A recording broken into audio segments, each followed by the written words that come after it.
Praise the lord. తమ్ముడు చెల్లి ప్రభువైన యేసుక్రీస్తు నామమున మీకు శుభాలు తెలియజేస్తూ ఉన్నాను. మీ జీవితంలో కృంగిపోయి ఉన్నారా? నలిగిపోయి ఉన్నారా? బాధలో ఉన్నారా?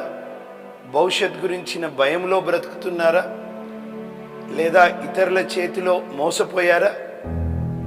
భవిష్యత్ ఏంటా అని చివరికి ఆత్మహత్య శరణ్యమని నిర్ధారణకు వచ్చారా?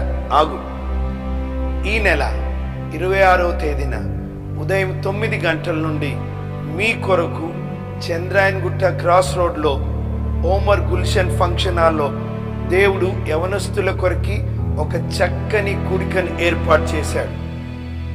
నువ్వు అక్కడికి రా. దేవుడు ఖచ్చితంగా నీ జీవితాన్ని దర్శించి వచ్చిన రీతి వలె కాకుండా నిన్ను ఆశీర్వదించి నిన్ను తీసుకెళ్తాడు. కృంగిపోవద్దు. ఈ సమయంని వదిలిపెట్టుకోవద్దు. దేవుడు మీ కొరకు ఎదురు చూస్తున్నాడు. మేము ఎదురు చూస్తున్నాం. రండి, అక్కడ కలుసుకుందాం. దేవుడు మిమ్మల్ని దీవించునుగాక. ఆమేన్.